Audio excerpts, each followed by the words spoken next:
సనాతన ధర్మానికి, హిందూ ధర్మానికి గొడ్డలి పెట్టిగా ఉన్నటువంటి ఏ మతం ఉందంటే క్రైస్తవ మతం. క్రైస్తవ మతంలో ఎవ్వరు కూడా మాట్లాడరు.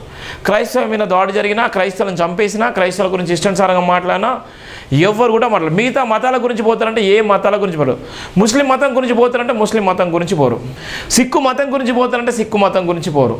ఇంకా ఏమైనా మతాలు ఉన్నాయంటే ఆ మతాల గురించి పోవాలంటే వాళ్ళ మతాల గురించి పోరు. కానీ ఎవరు ఏ మతం గురించి రావాలి, వాళ్ళు క్రైస్తవ మతం గురించి రావాలి. క్రైస్తవ మతం గురించి మాట్లాడితే ఎవ్వరు కూడా మాట్లాడరు. క్రైస్తవుల గురించి దాడులు చేస్తే, క్రైస్తవుల గురించి ఇష్టానుసారంగా మాట్లాడితే ఎవ్వరు కూడా ముందుకు వచ్చారు. క్రైస్తవ మతంలో నుండి చాలామంది బిషపులు, చాలామంది పాస్టర్లు, చాలామంది కోట్ల రూపాయలు సంపాదించుకున్నటువంటి చాలామంది మేధావులు ఉన్నారు.